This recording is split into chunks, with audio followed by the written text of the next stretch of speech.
Hi, I'm Brent Stafford, and this is RegWatch by regulatorwatch.com. Now, for some of you, this will be deja vu, but I've said it before, and I'll say it again. It could be the largest public health scandal in American history. In a little over 2 months, a cluster of mysterious pulmonary illnesses metastasized into a national health emergency, with over 1,300 fallen sick, and as of October 10th, 29 deaths. Americans ranging in age from 17 to 75 years continue to die, and the agency responsible for protecting the public from spreading illness, the U.S. Centers for Disease Control and Prevention, continues to suppress the nearly incontrovertible evidence regarding the cause of this horrific outbreak.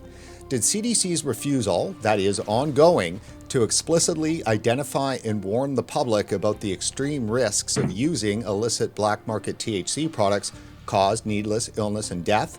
And as CDC-sponsored hysteria, which falsely conflates nicotine vaping as the cause, drives millions of vapers back to smoking, will the federal agency have blood on its hands decades from now when millions more die from cancer and smoking-related disease? Now that is the question, and joining us today to have a discussion about that is Amelia Howard. Amelia, how are you today? I'm well, thank you. Thank you for having me. It has been a roller coaster day. So, as you know, at the start, oh, one sec. I just lowered the wrong audio there. There we go. There we go. Thank you.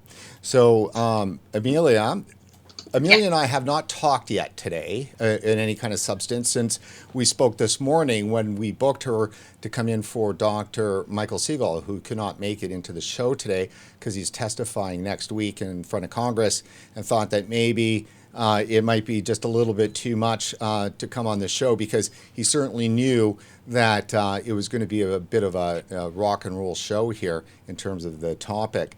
So Amelia was great, gave her a call. We've not yet met in person, but she's infamous and famous and just awesome.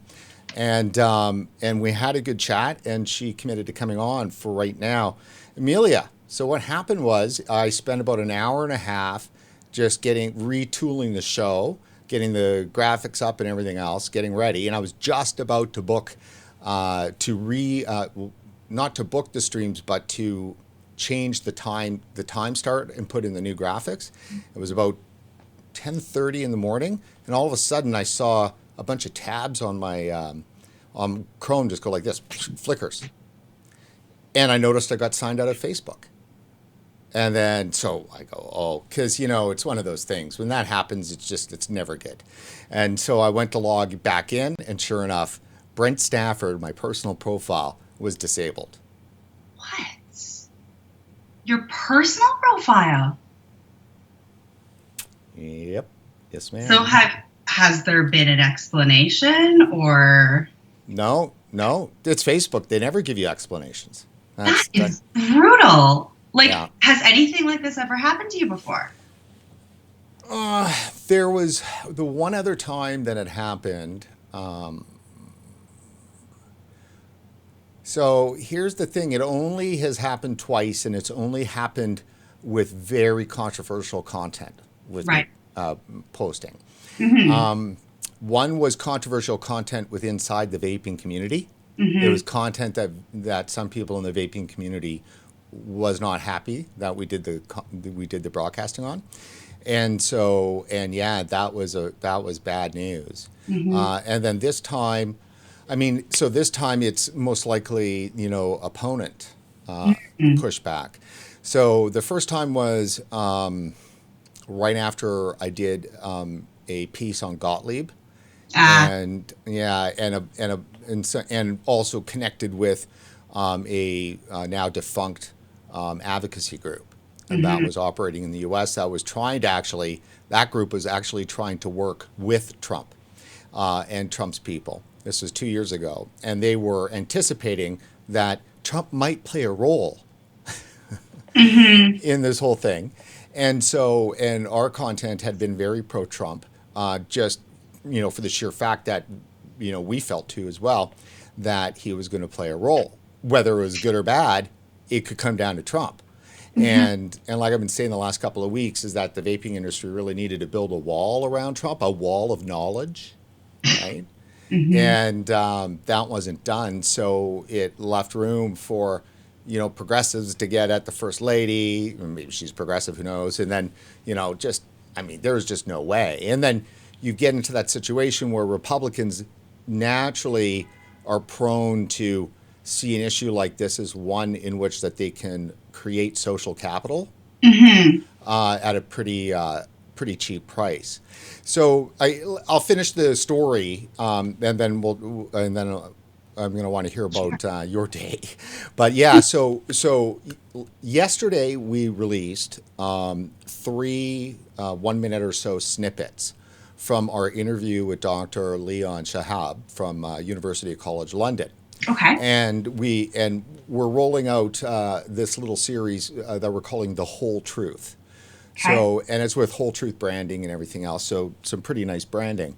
And so what yesterday that I guess that triggered the first part of this whole thing, because it may be 2 parts, is that we post up to the groups that we're in. We always, post our releases. So, but when you have multiple videos, you can be in a bit of a problem for being spammy, right? Right. So, and then these all had the same thumbnail, The Whole Truth, right? But we only posted these videos to 7 groups, and the 7 vaping groups we posted them to are all like in the top groups that we always post to. Right. So, if you post things too fast, the system can gives you a few warnings or whatever, and then it can lock you out for 3 days. So this one, there didn't appear to be any of that. It appeared that somebody from one of the vaping groups may have flagged a Whole Truth video as spam. So it just takes one person to flag something as spam. Well, that triggered the first step, which was a 3-day ban. So are you on a 3-day ban now, or no? So that triggered a 3-day ban, right. But it also flagged the system of a spam report, right, or any whatever report it was. And then so what that did was it said that we can't post to anything that we're not a admin of. So we're an admin of our page and a couple of other little things. But I immediately, right after that happened, I said, you know what, I'm done with this game with Facebook because, we have to really get our content out there, right? Yeah. So I said, I want to decrease some of the security weight on posting. So I sent notes out to a bunch of people that I know that are all admins of these top pages, except for the one group that I think we had the problem with. And so I sent, notes to them. I said, look, can I ask you to make me an admin? So then if I'm an admin, then I can post to them. I can post to them quickly even, right? I don't need to play the same Facebook game. So a bunch of them made me admins, which is great. And then that was pretty much it. We have another account that we use, was our corporate account. And sometimes all the time I'll switch over to there and I'll do some there and I'll do some on me just to kind of take the posting weight off. And everything was fine. And then we scheduled the streams last night. Everything was fine. Got in today. Everything was fine with Facebook. I mean, it was great. I posted stuff like that. So the only thing that I can imagine is that the graphic that we sent out last night and that got posted all around and got sent out on our email blast because it was driving everybody back to Facebook. And on Twitter, the announcement for Dr. Siegel's thing also went to CDC and FDA because I do that, right? I mean, I send that. I mean, that's what we do. So, so it got out there wide. So I would imagine that somebody hit some kind of an abuse on our CDC deception, graphic. And who knows? I mean, Facebook, I've heard just from completely different issue spaces and Facebook has been really, or their algorithm, I should say, has been really militant lately in kind of an arbitrary way. So it's hard to even tell what's going on right now. I know that I've seen that they've banned content from fact checkers recently. They just, don't seem to have any accountability for what their algorithm's doing. And I think they're really sensitive to what happened last time around the election and trying to seem like they're on top of things. But I mean, that's awful. It's really, it frightens me actually how precarious some of the social media stuff is, especially working in this space where I depend on it so much for my work to be able to, I don't use Facebook, but Twitter, YouTube, just any, like all of these platforms are really how I connect with the world and how I connect with the world that I'm kind of part of. And it's frightening to me that there's so much attempts by really powerful groups to censor this content and to pressure companies to censor non-advertising and truthful content. It's, you don't have free speech on the internet anymore, apparently. So no, you don't. Well, and the worst part of it, it's like an abusive relationship because they never let you know what it was you did. So if you knew exactly what it was that you did, you could stay away from it. But they don't want that. And I mean, we've been, deeply, Facebook is, where we've built our audience and where we've been the whole time. Huge following on Facebook. Yeah. So, I mean, RegWatch's page still, has got its 8,000 and, something followers and everything else. But the traffic first originally really hits Brent Stafford. And so, I mean, you've probably added 2,000 new friends in the last 60 days. We're in the middle of a critical business saving fundraising effort, which we've also made, like that's this week too. This week we also made, like on Saturday, it's not been a week yet. It was Saturday at 6 o'clock in the evening Pacific is when we made that announcement that also went out public that, we need the funding. So, I mean, if we're going to lose our Facebook access for at least 2 weeks. Oh, man, that's tough. I'm so sorry to hear that. That's really... So, we're still on Facebook. We're still broadcasting through our page. A lot of people can still see us. I mean, thousands of people can still find us that are following RegWatch. So, I mean, that is for sure.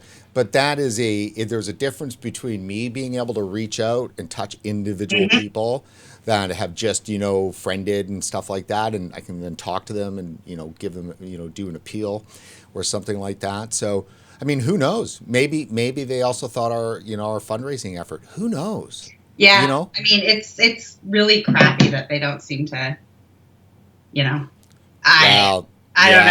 That company, I have very little good things to say about Facebook, and my recommendation to vapers is to get to a safer platform.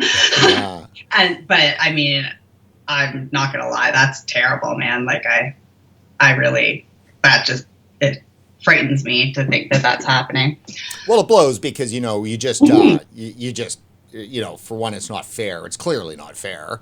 I mean, what you posted to 7 vaping groups that you're a member of. Right. Yeah. What's that? That's nothing. Yeah. What the hell is that?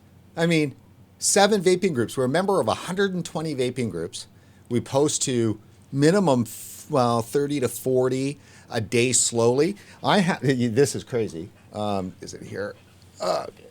Wait a minute. Oh crap! It would have been nice if it was right here. All right. Well, that's.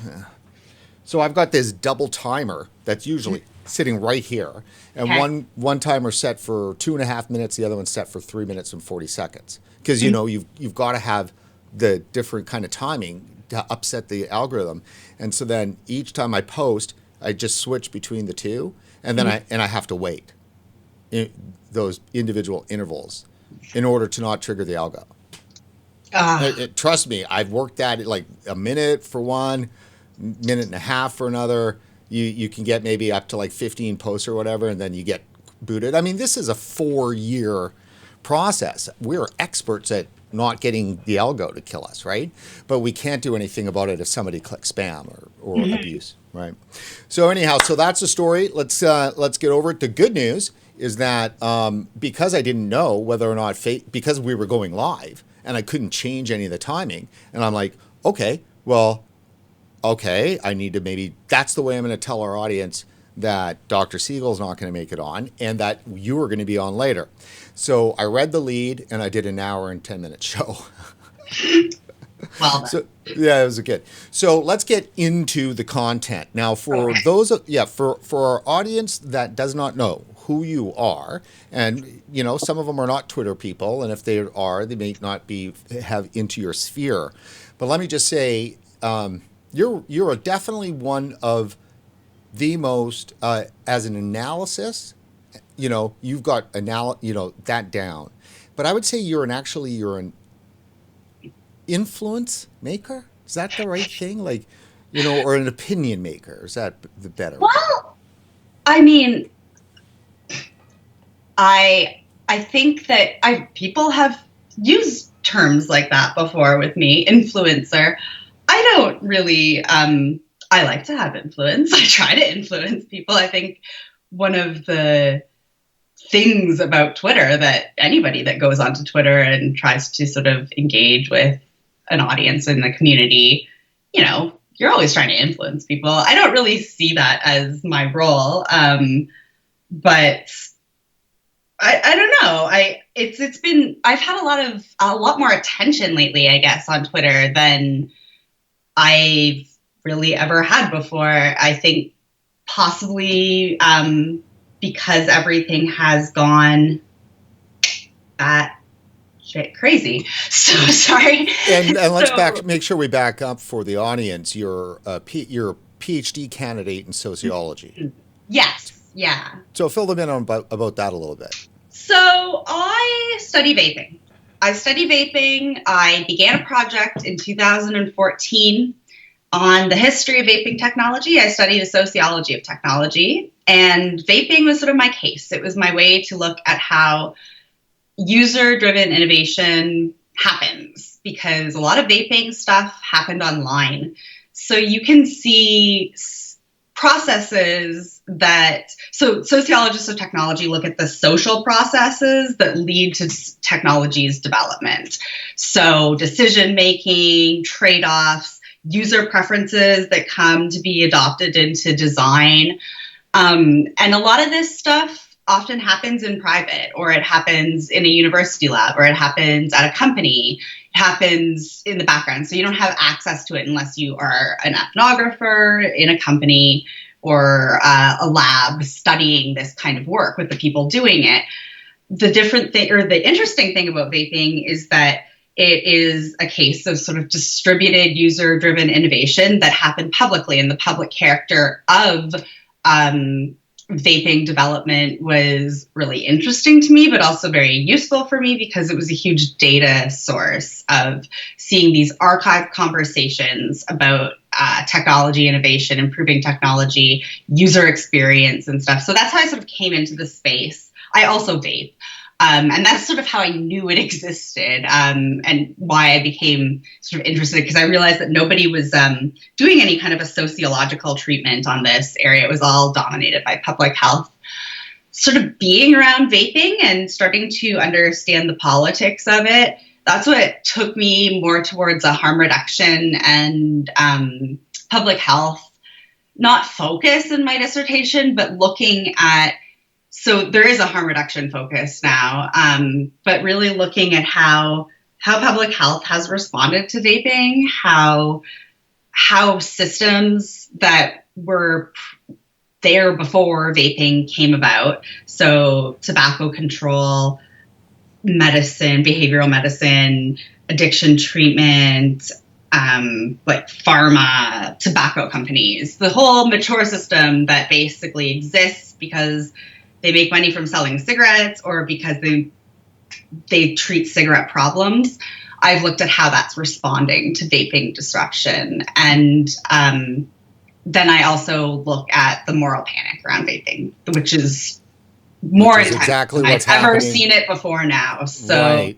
Well, let me ask. Let's get a very precise Amelia Howard picture of the hysteria. How would you define it? How would you describe it? I mean, today it's really, what's the best word for it's spectacular. It is a spectacular panic. I believed it was spectacular in 2008 when the whole sort of Juul panic started up. There's sociology, that's where the term moral panic comes from. It's like our one big theory that we have that people have heard of. And there's lots of really famous moral panics. There's lots of famous drug panics. There's lots of, and so I've read all of those, and all of those are sort of, a lot of moral panic studies are written after the panic happened. So they always look kind of silly when they're in retrospect, and they're always debunked. And there's not a lot of studies out there that I was able to find of people who were studying moral panics as they happened.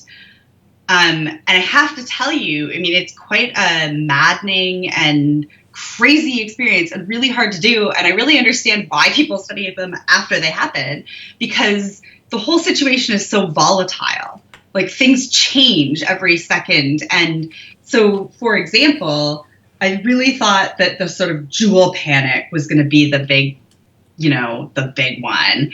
And then all of a sudden, this whole sort of conflation between THC, black market cartridges, and nicotine vaping comes up, and things just intensified dramatically. So, I mean, that's not one word, but I'm constantly in awe at how much worse and crazier things get. And I have to stop saying, it can't get any crazier than this, because it always does.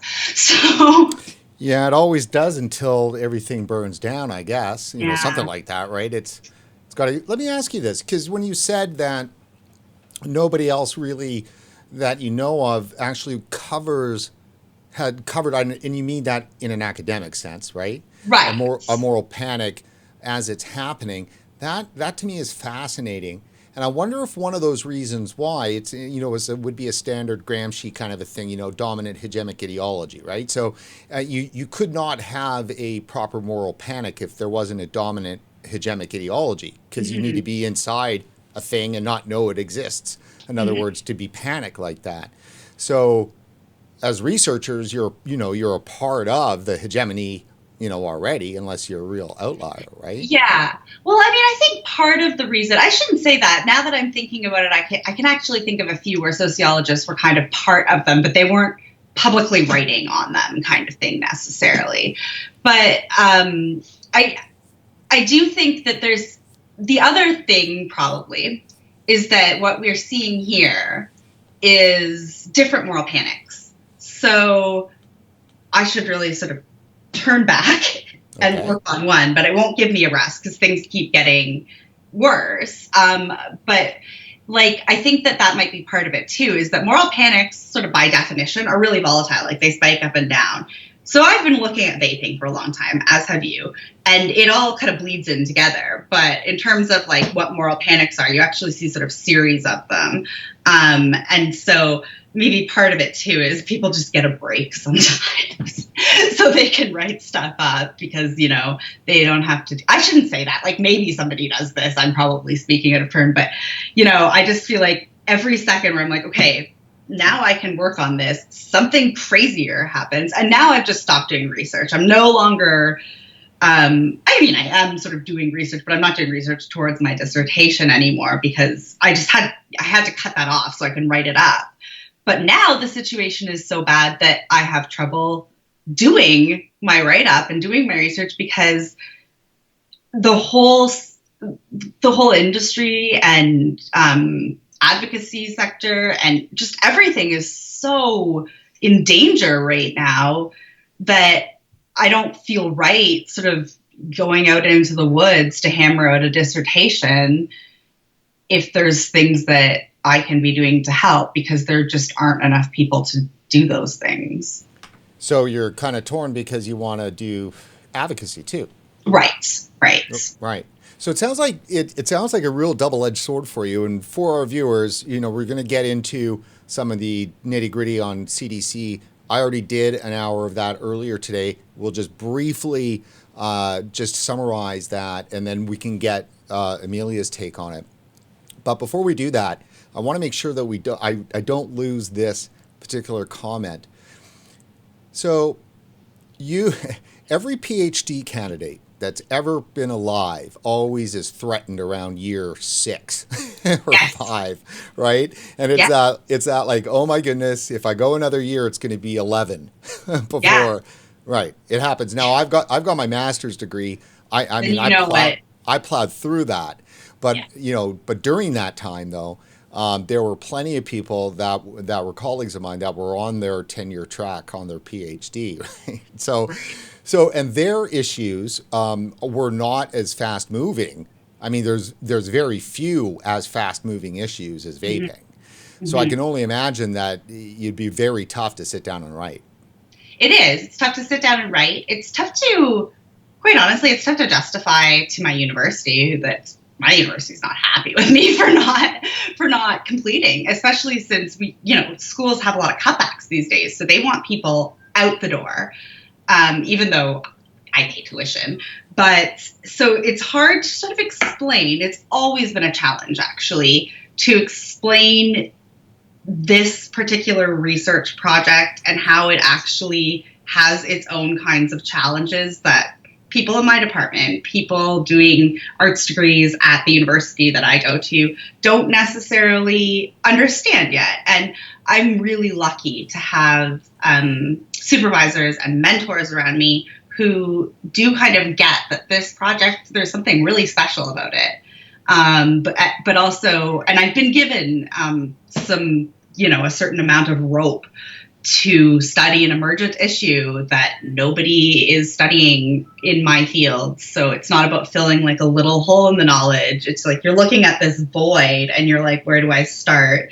And meanwhile, it's turning into a black hole that's sucking you in. Right. But I mean, especially recently, I've had to do a lot of sort of soul searching and also decision making. And I was doing some not so smart things because I'm junior. I don't have a lot of experience with this. It was hard to sort of balance being on Twitter or helping out with things here and there and then getting my dissertation done. I was kind of like doing a crappy job at both. And recently, I mean, I've had to really think about what my priorities are. And I'm just assuming that my dissertation committee will not be watching RegWatch, but like it has meant putting my dissertation work aside because things are so desperate right now. And quite frankly, this is my expertise and I don't want it going away. I have a bit of a stake in it too. I don't want to study black markets. I don't want to study criminology. I want to study an innovation. I want to study how a regulated market works. And also I think this technology is really important. And I think it's really scary what's happening to it. So it's one of those, don't be a bystander situations for me. And that's how and why I justify advocacy. And I think eventually when I do get 5 minutes to sit down and write my PhD, I think, well, I've written parts of it, but I think that adds an interesting component to it. I mean, to be able to sort of talk about what it means to decide not to be or not to pretend to be detached from what you're studying. I do carry a lot of detachment when I do my work. My dissertation is not advocacy. It's done with a lot of objectivity, actually, and I have to really struggle to sort of meet, say, tobacco control people or the CDC where they're at. How does an organization come to see this as as a reasonable thing? And I think it's important to be able to at least think about what the line of reasoning is behind that. But I'm also going to have a lot to say about what it meant to sort of decide, okay, normally you're not supposed to get involved with the politics of what you're studying, and I'm going to do that. And I did it, and I don't regret it. But so let me interrupt you there, and because you had mentioned expertise, mm-hmm. and it's really important for our audience to understand where you just came from. So you were just down in Michigan testifying as an expert witness, correct? Yes. Yeah. So I'm not sure how much I'm allowed to say about that. I mean, it will be public eventually. I can talk about the case. I mean, it's Michigan has banned flavors. They did it under an emergency rule. And so there are a couple of lawsuits against the state. The first is a federal case. I wasn't involved in that. Or maybe this one that I was involved with. The other one's a state case. I was involved in the state case. I was an expert witness. I mean, it's anticlimactic in terms of information about it. It was a lot of fights about whether or not what I was allowed to say, what kind of questions I was allowed to answer. I'm not a typical expert witness in tobacco-y related things because I don't have a health education, because I am a sociologist. But, it was very stressful for me. It was stressful for everyone. Lawsuits are stressful things, I've learned. But it was it's pretty neat that I got to do that. And a real learning experience for me, just to sort of see that legal side of what's going on. are you able to discuss what kind of questions you were presented to answer?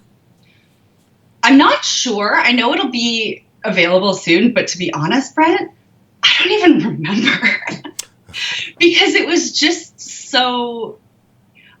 I could say that I was like called up to the stand and sent back down a few times, and I mean, we didn't get into the stuff that I thought we were going to really get into. It was, I don't know if I'm just gonna say I don't remember because I honest to God, don't. I think my brain kind of blocked it out. Okay, but so let me ask you then. Let me ask you then, based on your experience and understanding of the importance of e-cigarettes and vaping products for people trying to quit smoking and to stay quit, right? What's your assessment of the Michigan ban and what's going to be its effect? Wow. So this is an example of one of the questions I probably wasn't allowed to answer. So there's a clue there. But then you can answer it here. Yes, exactly. Here I go. I think the Michigan ban is terrible. I mean, I said that from the start, and so have a few other people, and we were all right. The second Michigan did this, we looked at it and said, this isn't good because states are just going to fall like dominoes afterwards. And they've started to. There's been some successes, minor successes in challenging other suits in other states. I mean, Michigan has one of the highest smoking rates in the United States. It has a lot of people who are working class and poor. It's especially upsetting to see this happen there. And Michigan also has a lot of problems. And it was especially upsetting to be in Michigan, to be hearing about those problems, seeing those problems in Detroit, and thinking, well, what's the state doing? Oh, yeah, they're banning vaping for some reason. I don't think that I consider a flavor ban a category ban, as most vapors probably do. And I think it's a terrible, terrible path to be going on. And quite frankly, it's disturbing that it would even come to this. And I totally agree. I mean, it's brutal. I mean, they are really fighting this battle. They're in it to win it, no doubt, and they are winning it. And I think that's no doubt. Let's jump over to CDC for a minute, because that's really a key part. Now, I know that, our lead here was really hot. I mean, I bet you that played a role. Bet you it played a role in Dr. Siegel not being able to make it, of course, because, it was a hot lead. And it is, because it's not normal, course of business for a news organization to basically accuse a federal agency of having blood on its hands. But, in this particular age, and it's not an age of Trump, it's the age of CNN in the age of Trump. Yeah. Or the age of NBC News. It's the age of, no accountability and misinformation. Like, I have seen, you and I probably differ politically on some things, but I don't mind that. But I have noticed just different, these institutions behaving differently under Trump. Now, they didn't behave any better necessarily under Obama with vaping. But it's just the CDC, they've been enormously deceptive, haven't they? Like, they've got zero.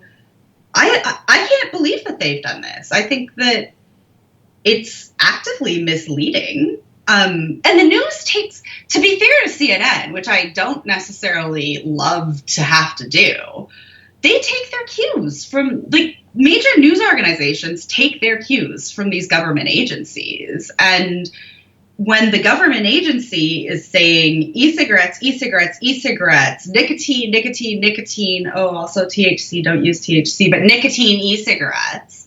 And then, a guy that writes for a cannabis publication and some vapors and, a few people are saying, no, it's black market THC cartridges. Who are you going to listen to? I think that a lot of, news people, especially if they, are on the big networks and they have the PR relationships with government agencies, they're going to go with that. And I think the news has got their narrative on this. And I think the CDC helped shape that narrative. And then you can just sort of see it going. So it's really... So let's do this then. Let's hop over. I'm going to switch you over to our feed here, to the computer. And so this is CDC from yesterday, but it's been updated today. So this is today, fresh.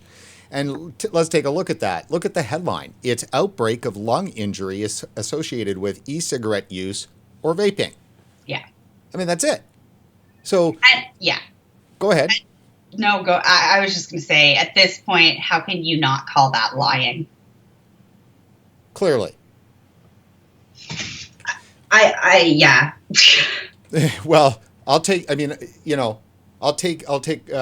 clean comment any day from a guest who, on one way or the other, so no equivocation on the matter. So you think CDC is lying?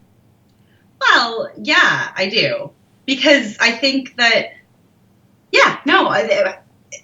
unless the CDC legitimately believes that e-cigarettes are, pot vaporizers, which I don't think they do, I just find this very dishonest. Enough people have said to them at this point. There's been enough news commentary. There's been enough.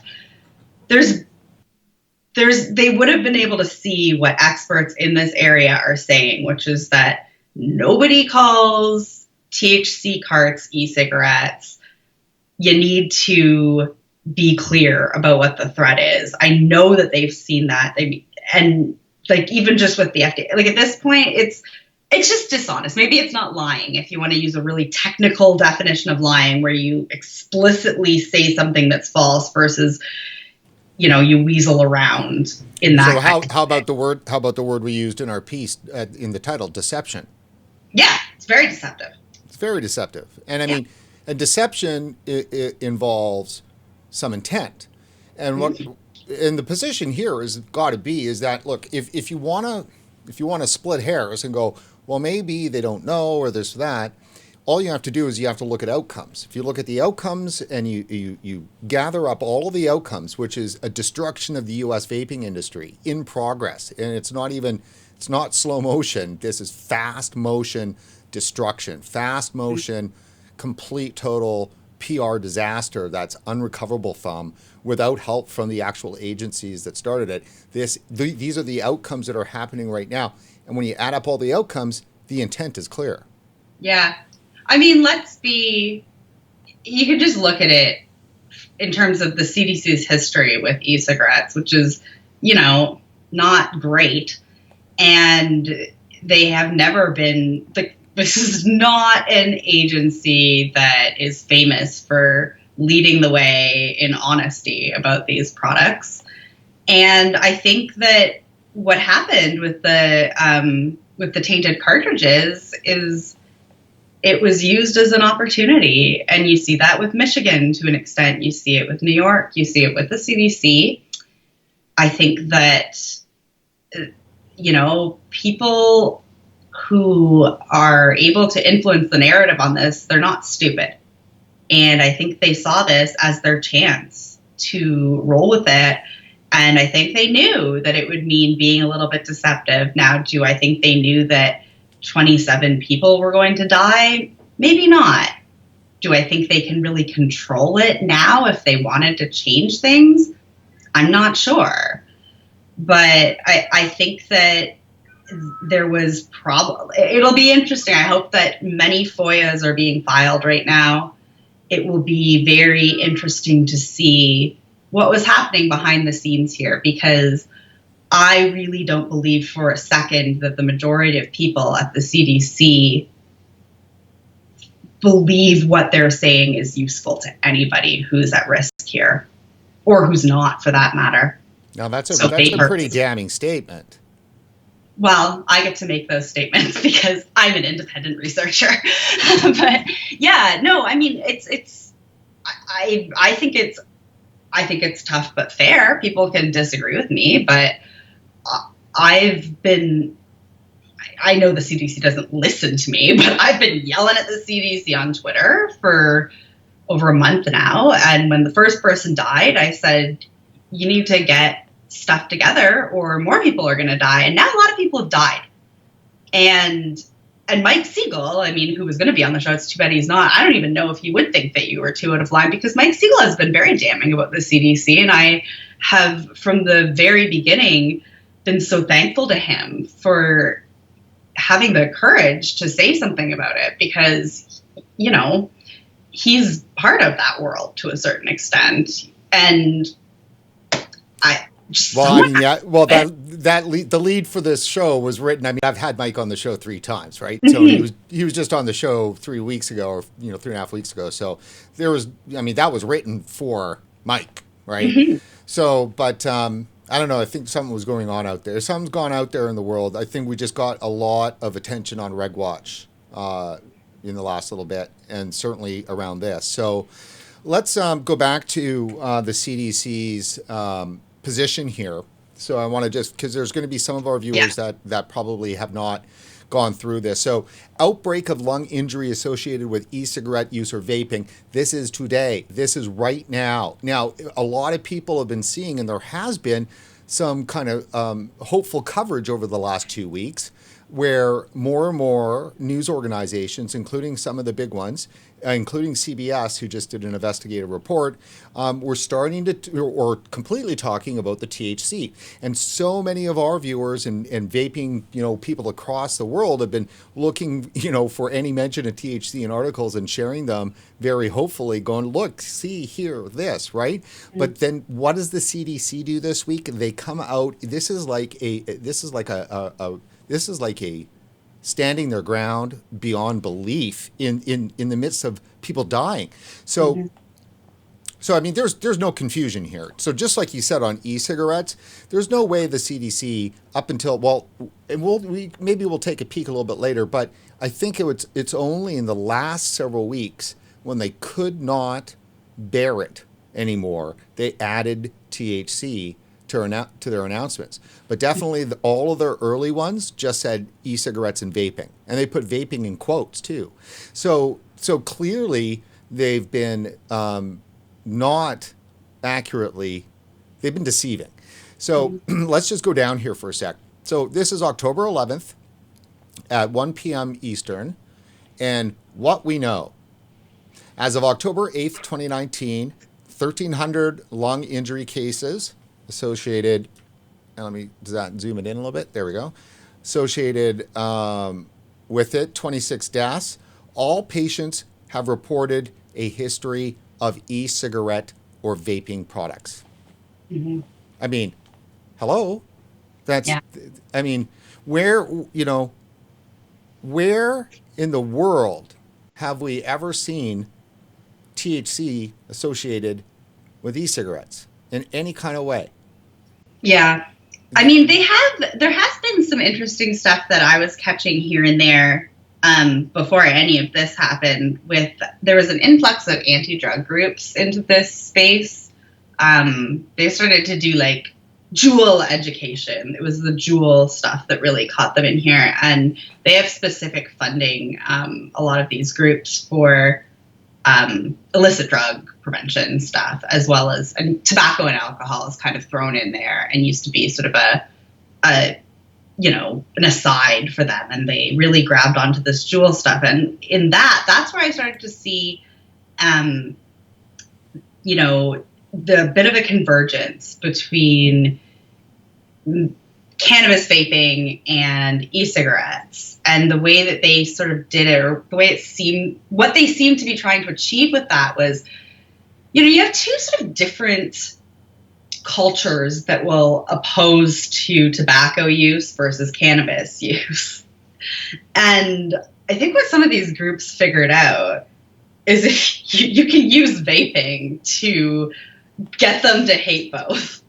And that's sort of what I started to see. I thought it was kind of weird. I wasn't sure if it was just that, these drug educators who are going into schools or talking to parents and communities, and they're classically, these programs have existed forever. It's well known that they don't work, but they're politically popular things. They're hard to get rid of. But the people that run them and do the education are sort of classically not competent in what they're talking about. And so I wasn't sure if this was just another case of that, and maybe it is. But that's when I started to see sort of the convergence. Then there were some sort of papers that were coming out, usually in pediatric journals. Again, people that kind of lack competence in this area. But I never, who could have anticipated that this confusion in language would have such a harmful effect on the population? But isn't confusion in language an actual tactic? I mean, it's both strategy and tactic, right? Absolutely. But I do think that there was probably some organic confusion before. I don't think anyone sat around in a room and said, let's conflate vaping or vaping nicotine with vaping cannabis. Actually, I think that vaping cannabis, especially cannabis cartridges, like the ones that are causing the problem, a lot of people don't know about that. Only people that use them kind of really know. And then I think people in the vaping space sort of know about them because we're so broadly aware of vape pens. But they're certainly not as well known by the general public as e-cigarettes are. So I think part of it had to do with just because no one knows what a THC cart is, or not no one, but most people don't. It was easy to confuse them and to just use this really general language or specific language that's wrong, like e-cigarettes, and just, Well, let's get back to CDC, because I don't want you straying too far off of your, unequivocal stance here, because the fact is that the CDC should know, and if they don't know the difference, then they're incompetent and they're not worthy to be a federal health agency, right? Yeah, and they do know. If you look right below the all patients, clearly they know that most of them have used products containing THC. Like that should be their headline right there, correct? Well, that's right, but it's buried. But it's buried, and it's buried under the continual use of just e-cigarette or vaping products, right? Mm-hmm. There's critically on the e-cigarette side, and we'll get to it because this is an interesting document. So most patients do report using THC-containing products, right? The latest national state findings. Blah, blah, blah. They get to the point where they go, therefore, CDC recommends that you should not use e-cigarette or vaping products that contain THC. Now, that's okay, and it's only recent that line got added. Right. That's the key line, and it's only been there for weeks, right? How many, I'm not sure. I'd have to go through each one, but I believe maybe post September 23rd, I don't even think as early as the 23rd has that line been in there. Otherwise, up until the 23rd, it was entirely just e-cigarette and vaping. And of course, this continues to do that. So then they mention, okay, therefore CDC recommends that.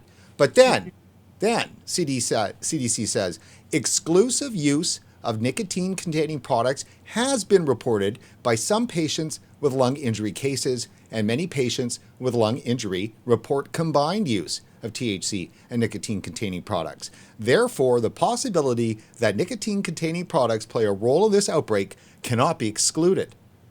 I mean, that it's like opposite of them trying to fix this problem. In fact, they went, wait a minute. We'll admit that there's some THC involved here, but we're doubling down on this nicotine as the number keeps plummeting. So it's at 13%. Notice they didn't put the percentages right there in terms of how many of these self-reported. So they don't get any blood tests. They don't get any urine tests. It's a major outbreak. It could be, right? Because if we already knew by September 6th that there could be at least 500,000 to 1 million of these carts out there. Yeah. September 6th, right? That's the cannabis media you're talking about. So CDC wasn't listening to that at all. It still took a couple of weeks from that, or week and a half, 2 weeks, 2 weeks, I think, before the FDA finally hit the wall and said, wait a minute, we're putting this up at the top headline. I mean, the contrast between FDA and CDC here is dramatic. And so here they are going, hey, but look, it's really, this nicotine can't be ruled out. So let's just keep getting back here. So at present, CDC continues to recommend that people consider refraining from using e-cigarette or vaping products that contain nicotine. I mean, it's just, so it's about a hair better than saying stop using all vaping products. But it's worse because it's October 11th. Yeah. Right? Yeah. I mean, here's my prediction on your show. I think there'll be eventually, I don't know if vaping will still be around or if this will just all have a disastrous effect. But this is so overtly dishonest, deceptive. And people, it's causing material damage at this point, but they're not saying anything. This is the National Public Health Agency in the United States, and they have a mandate to protect people, and they're failing to do that. And I would not be surprised, and I predict that eventually we will see criminal charges for some of the people that are making decisions right now that are quite harmful. Right now we're nitpicking about who smoked their vaped nicotine versus who vaped THC. Later on, people are going to be starting to ask who vaped THC thinking that it was nicotine products that were doing this, and what happened to them. You're going to see lawsuits, and you might see criminal charges. I mean, I don't know, but that's what I would expect here. I don't think that they're going to have a free ride with this. This is obviously deceptive. So that's the supposition behind, our statement that this could be one of the largest or the largest public health scandal in American history. Certainly when you looked at 20 years down the road, if smoking rates, say, stayed just the same and didn't change, well, we know that they were going down because of vaping. So even if they just stayed the same, we're talking about millions of people that continue smoking and that damage.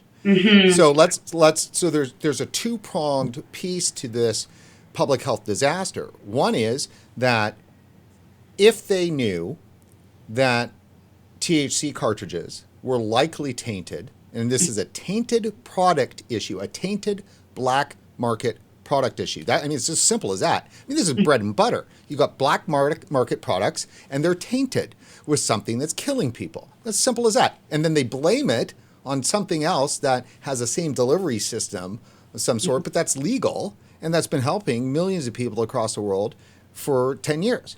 So what they've done is they've caused further illness and death. And that's a scandal, and that could potentially have criminal charges. And then you've got the 20 years down the road when that's going to be a lot more invisible, and I'm not saying that it should be. I'm just that's what's so wrong with this. I mean, I hope that story is the one that gets told too.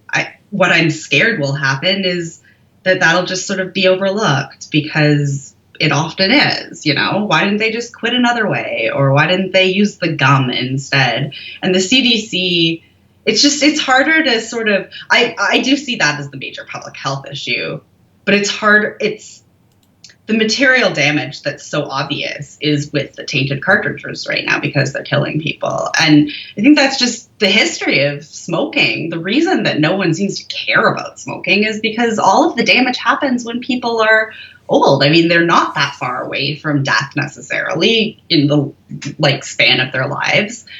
And it's hard to get people to care about people who are suffering when, they're 60. And you should care because it's wrong that happens. But it's just, they don't make your classic victim that, you want to go. It's the 16-year-old kid that baked the cartridge, though. I mean, that's a bit more alarming and stuff. Anyways, I'm trailing off here. Well, it's just okay. Depressing to see all of it. Yeah. Well, and you're in sociology, so you know all about victim groups and the construction of the hierarchy of victimhood, because there is a hierarchy, of course. Mm-hmm. Yeah, it's not necessarily a good thing. Okay, so back here. So what we don't know. So this is the Centers for Disease Control and Prevention on October 11th. We're talking 2 months since almost 2 months, because it was August 16th. So this is October 11th. Almost 2 months since its first media advisory. What we don't know. At this time, FDA and CDC have not identified the cause or causes of the lung injuries in this case, and the only commonality among all cases is that patients report the use of e-cigarette or vaping products. I mean, that is unbelievably obtuse and purposeful, because if you don't know, I mean, I maintain this very strongly. If you don't know at this point, have any idea, you have not identified the cause or causes, that means you haven't identified anything for the cause. Right. If you've not identified any single cause and the only commonality you see is that they happen to report using e-cigarette or vaping products, so considering that e-cigarettes are vaping products, so you could just, for one, just one word. And two, e-cigarettes are clearly nicotine. They're ENDS, that's an electronic nicotine delivery system, and we'll get there in a second. So, I mean, that's clearly saying that they're saying it's nicotine every time they say e-cigarette. And then they're saying, though, in the same paragraph that they don't know. So how could they not know? And if they don't know any single one of the causes, if they haven't identified any of the causes, then they're incompetent. Yeah. I mean, I think that if they're going to go so broad as to say the only commonality is that they vaped, then, then they're lying, because you might as well say the only commonality is that they wore shoes or, ate food, because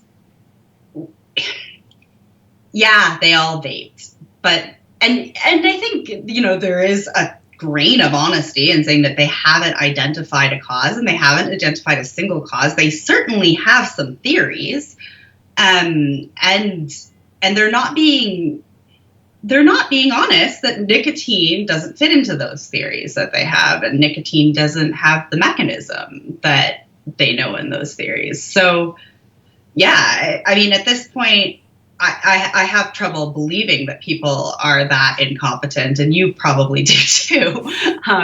But if this is a case of incompetence, then that's dishonest in another way, because we expect competent people to be running our public health agencies. That's right. Well, I mean, their whole the raison d'être is to prevent the spreading of illness. Exactly. Right. And they're supposed to be able to do their job. And I think that this is so obviously not normal. It's so obviously straying from how other, warnings go out about stuff like this. And I mean, I shouldn't be look at what happened with Kratom a little while ago, where the Kratom-related deaths. Do you remember that? Yeah, just a little bit. And I think it was Scott Gottlieb, actually, that was really bad with communications on this one. But, it was just sort of like they tried to make this whole thing out of kratom related deaths, but really it was a bunch of people that died that happened to have used kratom, and probably it was a bunch of different, well, it was definitely like one of them was suicide or car accident. They just had kratom in their system.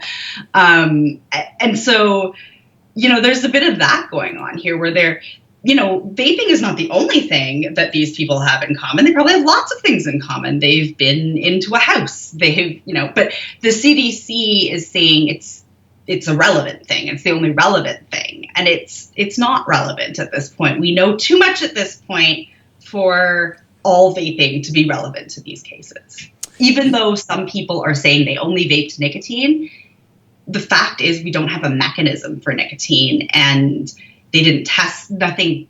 They've tested THC products and found mechanisms that could cause this. But overall, though, we do know that lipoid pneumonia, right, is based on an oil issue, and that stuff's not presenting itself in traditional nicotine retail products, right? Right. So the one thing with the lipoid pneumonia is that there's information out now, and there's some theories that actually this could be what they call, is it endogenous lipoid pneumonia? So exogenous, I might be having these confused. Exogenous lipoid pneumonia is when you inhale oil, right? And it coats your lungs. Endogenous lipoid pneumonia happens from within. So the cells in your lungs get damaged. Either because of an irritant or an allergen or something. And if you don't get treated, they can become lipid-laden. This is the layman's definition of layman's definition. I don't have this sort of memorized, but essentially stuff breaks and the lipids come out, and your body can give you lipoid pneumonia. And there's actually some pretty good evidence that it's that kind of case here. So in which case it's not, because you're right, THC products, THC is oil soluble. So, and we know that inhalation of oil can cause lipoid pneumonia, but that does not seem to be what's happening here. And it seems like a lot of this might be due to an irritant, because vitamin E acetate actually isn't an oil. So if that's causing some of these, which again, there's a lot of evidence that it could be, that is likely due to the irritant properties of that's causing an allergic reaction, which is not getting treated properly with steroids, at which point things are going south. So that's just one point of clarification. I think if it was just the oil, we would see it more distributed, because people have been using carts for a long time without getting sick. Right. But yeah, right, true. And I don't, we don't need to spend all that much time. Our viewers who are still vaping THC, well, we're here about defending on the nicotine side. I can say that I know people in Canada that have used those the vaping of THC pens with the carts. They aren't legal. They're about to be legal. They're about to be legal, right? Yeah. Yeah. They're legal medicinally. I know they're not legal recreationally. Right. They will be, though. Yes. Yeah. So, but in BC, you can still get whatever the heck you want, right? Because it's British Columbia. So a lot of people I know that, that have enjoyed those pens have said recently even that they found that they're getting more headaches and stuff from them. That's kind of, and so there could be some different things going on with that whole industry. But we don't cover it. One of the reasons why we don't cover it is that, well, in Canada, it's legal. So there hasn't yet been winners and losers in the cannabis game, and that'll eventually happen. Let me just take a moment here, too, as well, just to remind everybody how important it is that if they find value with RegWatch's coverage of the vaping industry, which we've been doing for 4 years, in-depth coverage, we're the only television news platform an organization that does provide this kind of coverage. And, except for a little bump today with Michael, who he's great, been on the show lots, all the top researchers come on the show. And as you can see here, Health Canada has been on the show just twice this year already. And so we can't do that without your help. So we promote fact-based science, counter misperceptions, we really, really look to destigmatize nicotine, because that's just an information service. That's not advocacy. That's just information. And then we hold researchers, regulators, and reporters to account, no more so than right now. And so you can see we've got a bit of an urgent appeal, like everywhere else in the industry. The industry is hurting, and we're downstream of that hurting. So that hurts more. And but, we have some support, but we need yours to make it work. So if you can find a few dollars on monthly, that would be fantastic. Just hit our form, and you can also kick in on a one-time support. If you put a group identifier down here in the folder, say you guys band together and you got a really good story idea. We don't do pay for stories. It's not what we do. But throw a name down and send me an email with your story idea, and I can always track to see what kind of fundraising you did behind that, which clearly can help. So viewer supported also means, viewer help. So there you go. And so back to our little fun here, Amelia. Let me ask you, before I return to the definition issue. In sociology, how important are definitions? In public health, how important are definitions? In medicine, how important are definitions? In legal, how important? And in politics, how important are definitions? Definitions are very important in everything. I mean, in sociology, medical,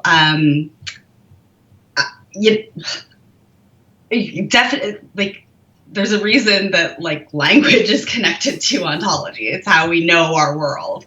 In any science, definitions are the foundation of science. To measure something, you have to operationalize, especially social science, especially public health, where you don't just go out and count every person with something and know exactly what's going on with them completely. You have to find approximations of things, and you have to define them, and you have to know what you're talking about.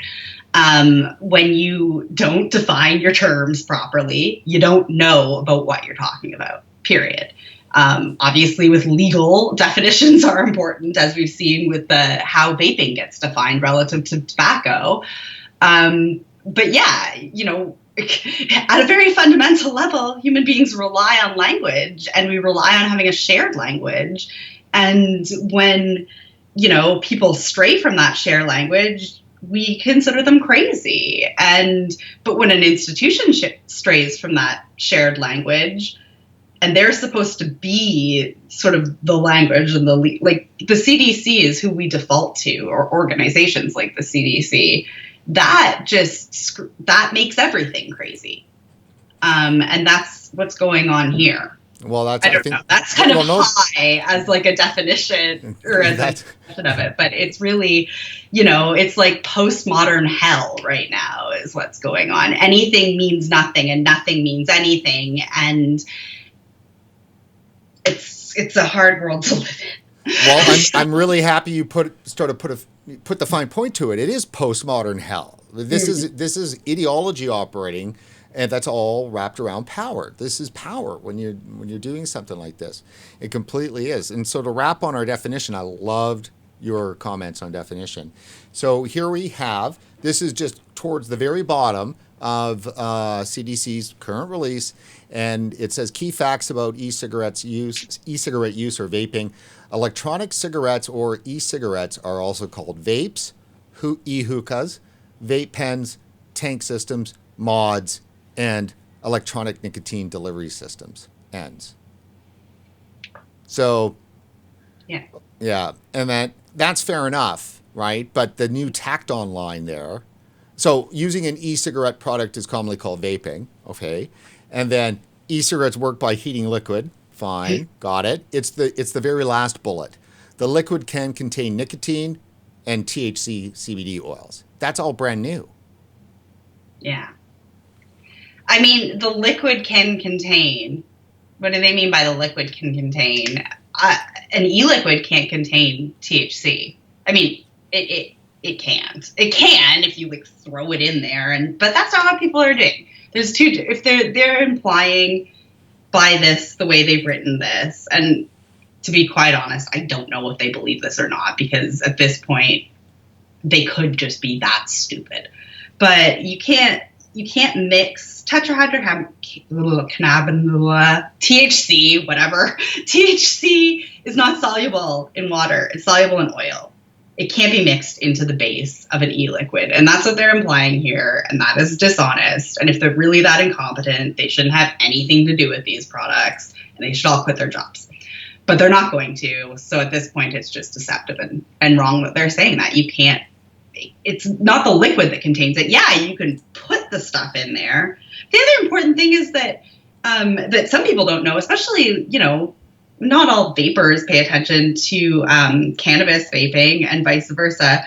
The stuff is sold in different ways. I mean, vapors can go through tanks and tanks and tanks of e-liquid. They buy it in huge bottles and stuff. And you're just going through it like crazy.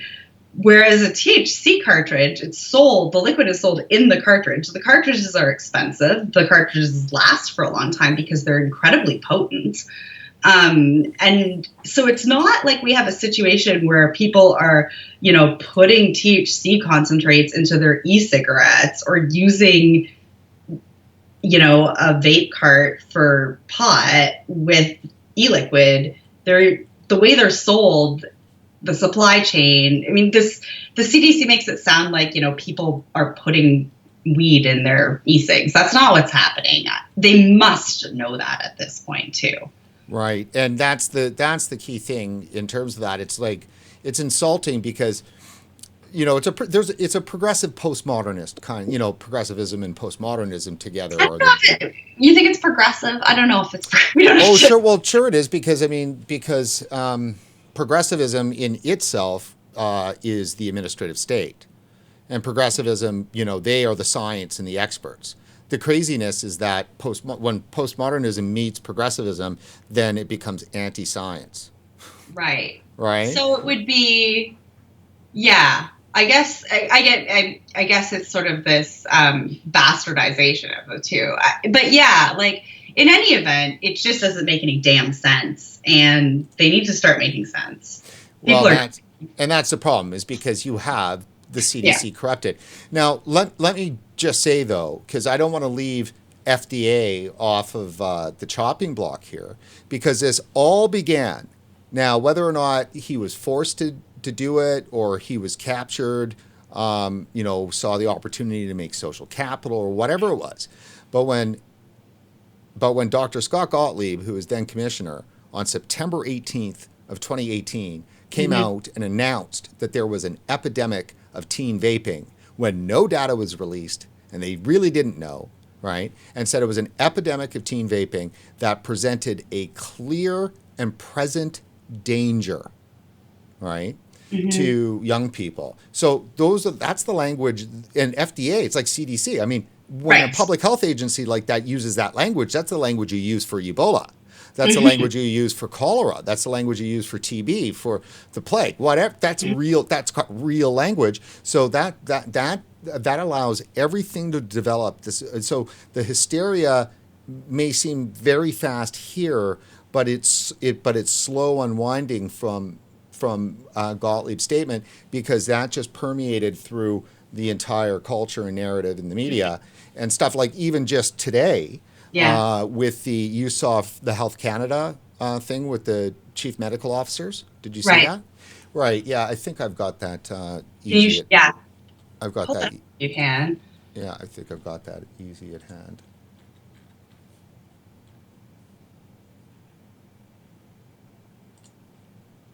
Maybe. Oh, right. No. So, and they used, excuse me.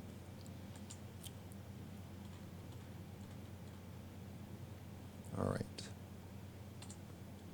Okay, so let's see here, because everything is opposite in order in my email from when I do the subject by. So it's either the most farthest one is either Trudeau blackface discussion. Do you want to do that? I don't want to touch that with a 10-foot pole. Okay.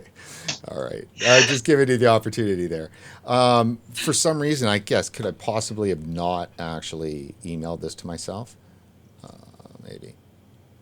All right. Well, instead of holding that up, the key thing Right. about the chief medical officers in Canada released on the Health Canada website was the fact they outright use that same language. We will not stand for another generation of young people becoming addicted to nicotine, Oh yeah, yeah, and yeah. that's Gottlieb's language. Hmm. Right. So you can't let FDA off the hook here. No, no, and I think that's a really good point. I the moral panic that we have now, I think, it's distinct from the one that we had over that Gottlieb drove. So Juul and then flavors are kind of part of that. Then flavors became their own panic again. But it was the whole panic over Juul and the new generation addicted to nicotine, the epidemic. It was the intense news coverage over that and the fear and the sort of diffusion of panic over vaping into the wider population, because before it wasn't really every parent afraid of their kids vaping. It was mostly just sort of tobacco control people getting worried about this. It's pretty contained within people that are sort of anti-nicotine in general. And with the FDA and the moral panic over teen juuling, that because all of a sudden vaping got more media attention, mainstream media attention than it had ever had before. It was a really hot topic. Kids were really orienting to it themselves. And I think that really laid the groundwork for causing the mass confusion that they were able to cause now, because people were already terrified of vaping. And a lot of people were terrified of vaping. And that was a fairly new thing. That did happen around 2018. I think before it was kind of like people either didn't like it or they liked it, but they didn't really care that much. The biggest challenge was kind of getting people to understand, A, that it mattered, B, that there was some existential threat to the category.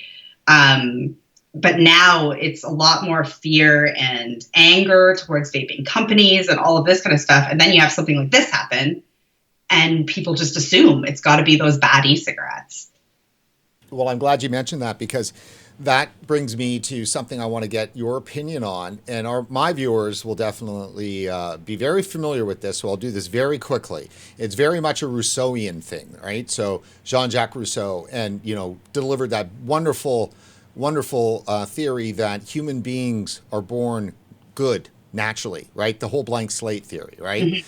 And so, and this is being very much demonstrated by this generation of people that are running everything, right? Is that they seem to feel, clearly they feel that there's zero responsibility for a kid on any of this stuff, and zero responsibility for parents. You've never seen one story where a parent has been admonished for allowing their child to Juul, and we know that e-cigarettes are getting in the hands of kids primarily through social sharing, right? So it's through peers that may be of legal age, or they're getting them from parents, and they're getting them from brothers and sisters that are older and so forth. So, I mean, it's not just the simple matter of convenience store owners, or workers, doing that. Exactly. So, and what they've done is they've got a double demonization going on. They've demonized the nicotine thoroughly, which they did decades ago, and they've just continued that on and rehashed it and repumped in juice into it. And then the other thing they've demonized is the actual e-cigarette itself. Mm-hmm. So and you mentioned in at the start of our show today, when you were discussing some of the things that you were looking at in your research and in sociology, just to remind everybody, was like some form. You were looking at form and design and device stuff. And so, and that's actually part of the key thing that's at the heart of their attack. You'll see it all the time. When you saw the parents doing those first news conferences right after the first lung cases were happening, and they were pulling up a USB cartridge, and they were saying, just like a USB stick. Well, that's a form issue, and they're really scared of that. Like they've managed to really take the form concept and that it can be hidden, that you can be charging your e-cigarette right there in the laptop and the teacher won't even know, and all that kind of stuff. And these things are all about form and demonizing of the form. But that's those are the small parts of what's the larger thing.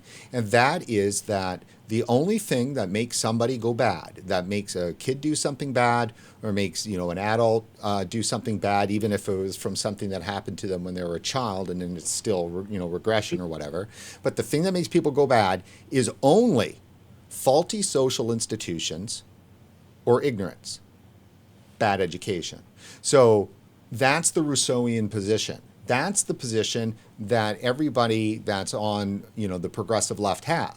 You can see it from guns. They think the gun. Now, I'm not taking a right-left thing here, because there's progressives on the right too, and I've had to explain that a lot to people. That it's not a Democrat-Republican issue, right? It's about whether or not you think the individual is prior to society, or whether or not you believe that individuals constitute society, but society is prior to the individual, which means that obviously, what about the kids and all those other things? So people who believe that society is prior to the individual then, believe that you can take liberty away in order to protect the society, because its rights as a society are above the individuals or prior to.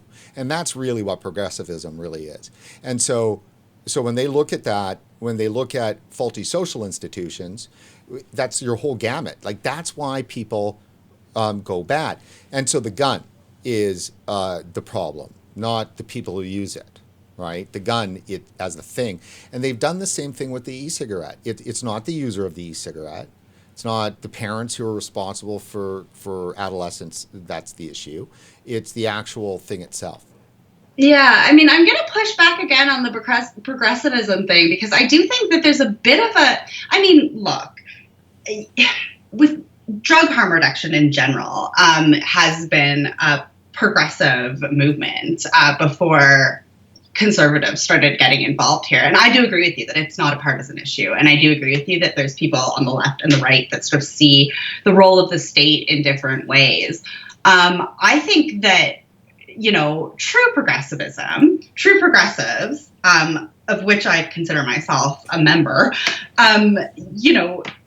it's not just that the state should do everything or that society should do everything, but it's about what the proper role of the state is. And I think that that's where that's everybody's position. But you'll certainly get, it's not cut and dry like that. But I do want to say that, like, a lot of what I'm seeing now actually comes from, I don't know if I would even label it like progressive, not progressive, whatever, but it is sort of part of this, like, if you look at how they responded to drug problems in the 90s, the whole sort of family values movement was around then too. And, there were these, like, weird theories, like kids do drugs because they don't have enough family dinners or something like that. And you see that in this. And there's actually, just to get back to the whole thing of form, and why that's important. You can't get me to believe that kids were drawn to the Juul because they just love USB sticks that much. And I don't really believe that kids were using them in the way that they're being said to abuse them. I think they are now because they see the news and they see, like, oh, you can hide it from your teacher. And when kids see that on the news, what are they going to do? They're going to go buy a Juul if they can and hide it from their teacher. But I think that, where was I getting at with this? Oh, yeah. So basically, I think that there is a whole genre of, like, moral panics that revolve around kids being able to hide stuff. So if you look at, like, drug education programming that's geared at parents, not necessarily kids, some of these people will, they'll set up a room on stage, like a child's bedroom, and just tear through it, and as if, like, it's useful parenting advice to, cut open your kid's shoes to look for crack, or, like, go through their garbage. And that, the Juul really fits into that narrative really well. And I think that that's part of the reason it took off. As for youth responsibility, I smoked when I was a kid. I think that there is something normal and not necessarily, like, deviance as a sociologist, like, it's deviance is a normal part of society too. And I think teenage deviance, to a certain level, that is a normal way of growing up. And tobacco use, alcohol, drug use to some extent is ways that some kids start to take risks. Now, that's not to say that it can't be problematic. It's not to say that you endorse it. But the idea that there's something wrong with the fact that kids are vaping right now, we've never had a generation of kids that have not used tobacco, and we haven't panicked about it until now. I'm not saying we shouldn't try to deter it or make sure that they know what the risks are, because I think especially some of these newer products are more addictive. However, I think we should also remember that, everyone that we're fighting for now in the vaping movement, everyone that is a former smoker who owns a vaping business, like, when did you start smoking? And did your parents want you to do it? No. And so I think we have to give the kids kind of a break to a certain extent. But Sure. yeah. Well, you know what? And I agree with you. And I think that is actually a fine place for us to probably cap our conversation. Amelia, thank you so much for coming on the show and for such short notice. Sure. Thank you for having me. I'm glad we finally got to do it. And No. I hope you get your Facebook page back. It'll happen eventually. I see with the Thanksgiving long weekend coming up here that I might actually have maybe a peaceful couple days. The big issue for us, of course, though, is that, we're in our fundraising mode. So please, folks, go to support.regulatorwatch.com. That's our website. You can still get there. Everything's still running. Please consider kicking in to help.